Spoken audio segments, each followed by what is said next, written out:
Assalamualaikum warahmatullahi wabarakatuh. Halo, jumpa kembali dengan Bu Yulaika dalam pembelajaran IPA. Pada kesempatan ini, kita akan membahas tentang sistem perkembangbiakan tumbuhan. Negara Indonesia merupakan negara dengan keindahan yang memiliki kekayaan alam yang sangat melimpah. Berbagai jenis makhluk hidup, baik tumbuhan dan hewan. Kita tidak cukup bangga, tapi kita juga wajib ikut melestarikan keanekaragaman hayati tersebut.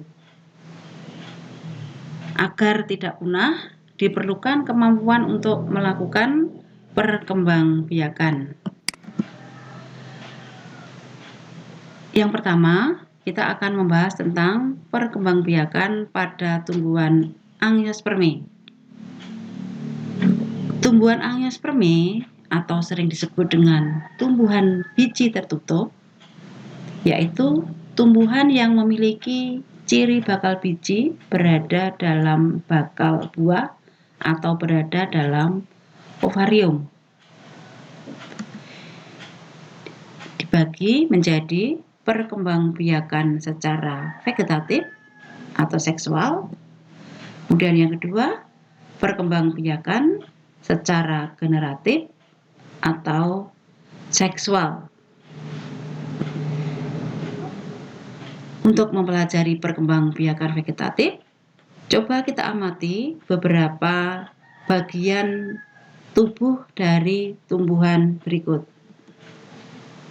Nampak di sana ada jahe, kemudian ini menggunakan bagian dari tubuh jahe, yaitu akar. Kemudian nampak ada gambar tumbuhan, apa anak-anak ini? Cocor bebek. Nah, ini merupakan bagian dari tumbuhan cocor bebek, bagiannya adalah daun. Kemudian nampak di sana ada gambar tumbuhan singkong.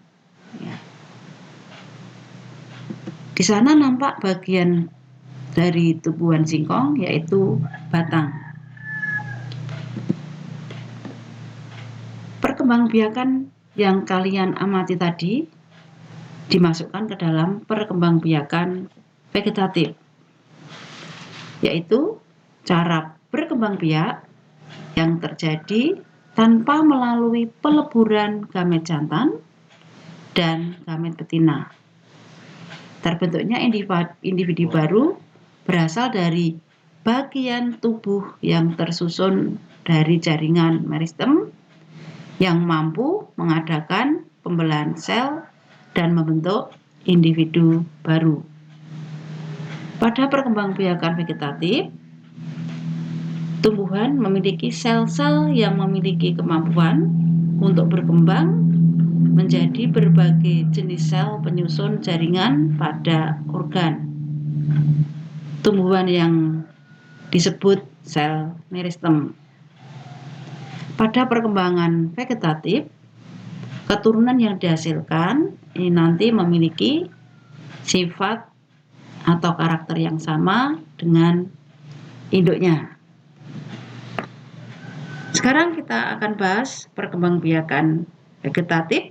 Ini dibagi dua. Yang pertama adalah vegetatif alami. Apa itu vegetatif alami?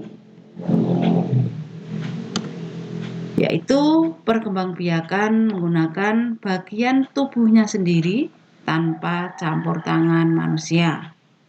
Jadi, pada perkembangbiakan alami ini, tumbuhan itu bisa berkembang biak sendiri dari organ-organ yang dimilikinya tanpa bantuan dari manusia. Kemudian yang kedua adalah vegetatif buatan, yaitu perkembangbiakan tumbuhan yang dilakukan oleh manusia. Jadi tumbuhan itu memerlukan manusia untuk melakukan perkembangbiakan secara vegetatif. Untuk lebih jelasnya, kita lihat di sini ada gambar. Ini adalah gambar dari jahe.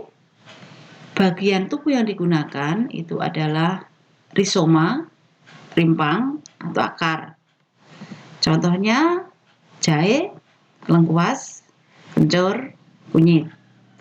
Kemudian yang kedua, ini adalah bagian yang digunakan berupa stolon atau gerage. Contohnya ini pegagan, stroberi, rumput teki. Kemudian nampak di sini ada gambar bawang merah. Ini bagian yang digunakan adalah umbi lapis, ya. Kemudian yang termasuk di sini bisa bawang merah, bawang putih, tulip, lili, dan lain sebagainya. Kemudian ini anak-anak gambar kentang, ya, ini menggunakan umbi batang, ya. Contohnya kentang. Kemudian nampak di gambar ini adalah gambar dari tunas dari tumbuhan. Contoh yang menggunakan tunas ini bisa pisang, tebu, lidah mertua, atau sansevieria. Tunas akar ini misalnya pada tumbuhan cemara atau sukun. Kemudian tadi nampak di awal ini adalah bagian tumbuhan dari cocer bebek. Ini menggunakan tunas adventif. Ya, contohnya cocer bebek dan cemara. Kemudian untuk vegetatif buatan, ini nampak di gambar, ini adalah dengan cara stek. Contohnya ini nanti ada pohon singkong. Stek itu menggunakan potongan-potongan batang atau cabang, terutama pada daerah yang berbuku-buku. Teknik stek ini dengan cara memotong bagian tanaman untuk ditanam sehingga tumbuh individu baru. Bagian yang digunakan ini bisa akar, daun, dan batang. Contohnya tadi ada singkong, kemudian ada lidah mertua atau sansevieria.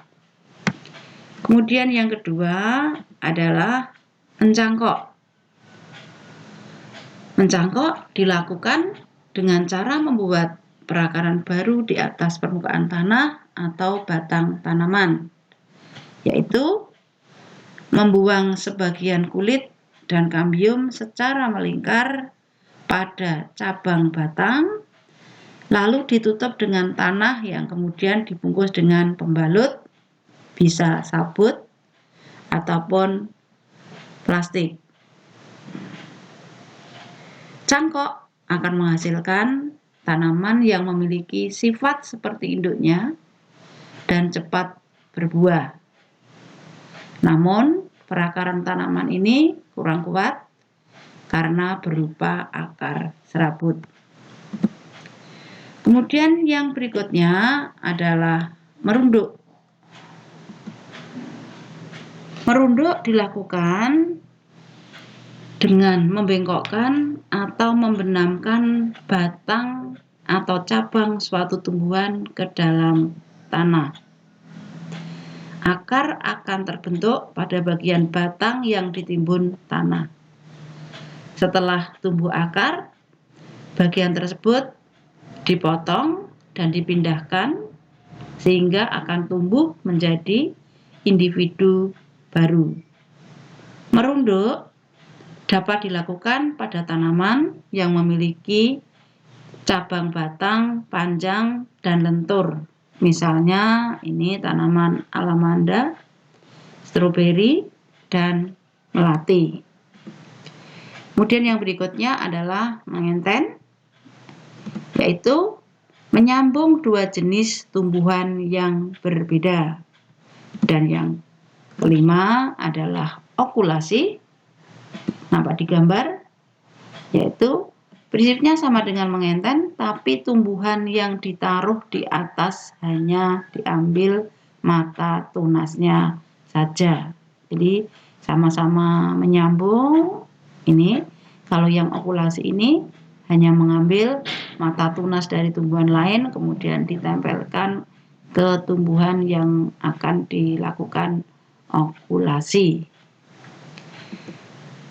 Baiklah anak-anak, cukup sekian pembahasan kita tentang perkembangbiakan tumbuhan secara vegetatif.